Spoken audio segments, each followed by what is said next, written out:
Hello and welcome back to another episode of the Tech Show. Today's video is featuring the Moza Mini MX.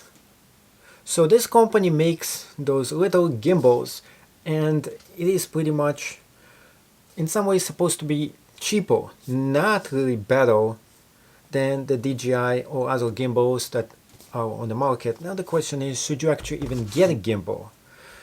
I'm not 100% sold on the idea of the gimbal, and yet what I did today, I went in, I got the gimbal, and I put it on my phone. And I used it. The thing is about the gimbals, it's a little bit, it's a little bit of a pain for you to use. So I wanted to show you how to set it up and work this whole thing out. And the balance of it is not the best. So you have to take the feet out, put it like this, especially if you're going to be using it outside. Then if you want to put your camera on this, you have to make sure you aligned it the correct way. The camera is supposed to face this way. And then you're going to be moving it like that and putting it on. Keep in mind that actually one of the buttons gets held with this, so you won't be able to use one of those functions over here. After you put this in, you press on here and it's going to set this correctly regardless of how you move this. And I wanted to show you how it actually looks like outside in case you're interested wanting to get those for the outdoors and see how it looks like if you put this somewhere in the woods or anything, and how all by itself you'll be able to move it in the woods, in the wildlife. Take a look here, see?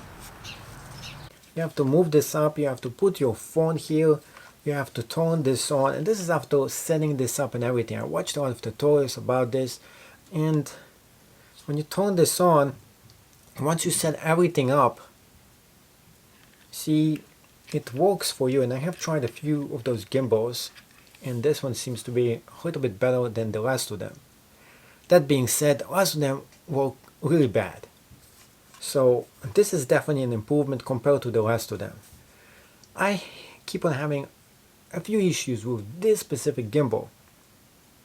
It works well, but then when I have to use the control and move this, when I was moving around the corner, somehow it got stuck, and you will see it in the video.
Well, it got stuck and it wouldn't move the way it's supposed to be, and totally ruined the whole footage for me. So I'm not really as impressed about this. The setup was easy, and you don't need to go ahead, activate and give all this extra information that DJI actually asks you.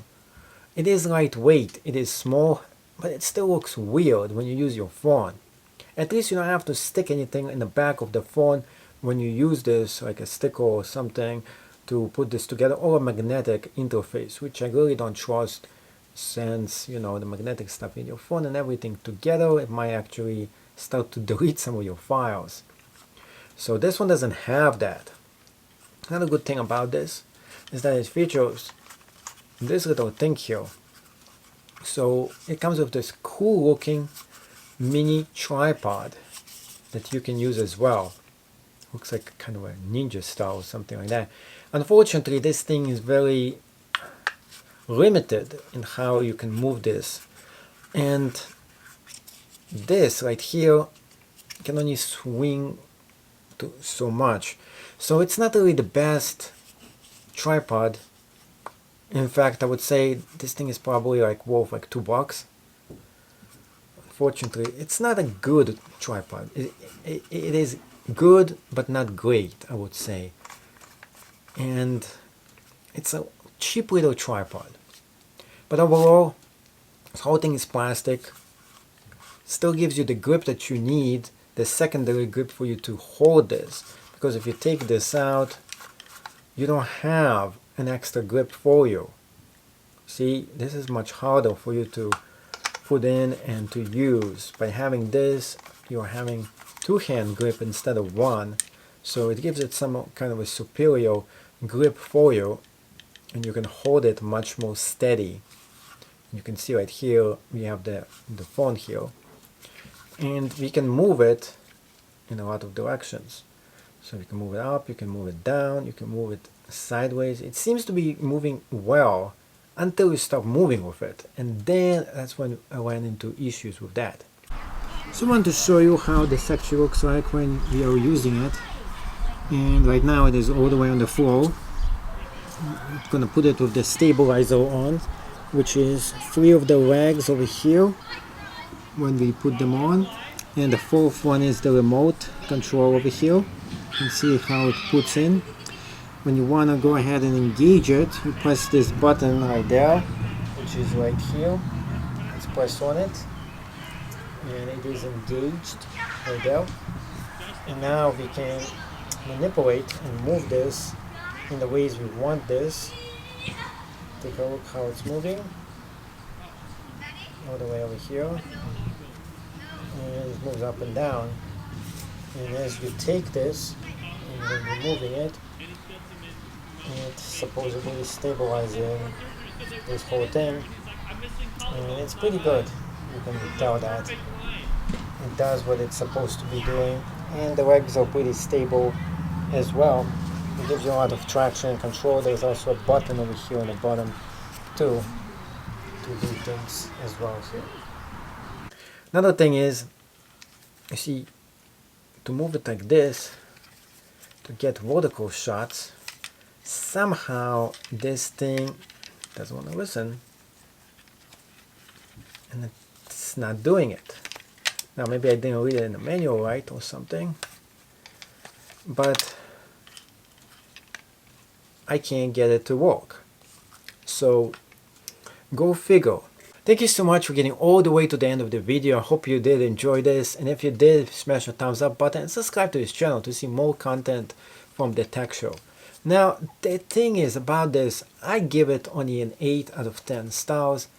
The thing is, it has some bugs in it, the ones that I actually mentioned, and above all, I think that's one of the things I really dislike about one, is that it doesn't move the way I want it to move when I was going through the corner, and it kind of ruined my video. And 2 is that it doesn't have the vertical ability for you to put this on and just stay like that. This is a deal breaker for me. I really wish that this would have those 2 different features. This thing is designed to do one thing right, and it does it good, but it fails with the most basic of basics. The vertical thing is just the biggest deal breaker for me, and to make the vertical videos, I cannot use this for vertical videos, and that totally ruins this whole experience. You see, I put it in here and it just keeps on going back to how it was, and because of that, it's just no good. It is just not there yet. Now, of course, if I'm wrong, if you have any other ways to figure this one out, and you did figure out for this to be vertical, go ahead and let me know down in the comments below. Are you going to keep one of those? Do you think this is any good? I think it is a little bit overrated for what it is. For the price that is going for $59, it is a decent deal. If those 2 things are not a deal breaker for you, definitely go ahead and get this. It is much cheaper than the DJI, and in my opinion, is it better than DJI? No. Is it cheaper? Yes. And if you just need this for one task and you are fine with it just like this, then it is a go. It should be a 10 out of 10 stars. But for me, this is a 7 out of 10 stars because of those two reasons for it.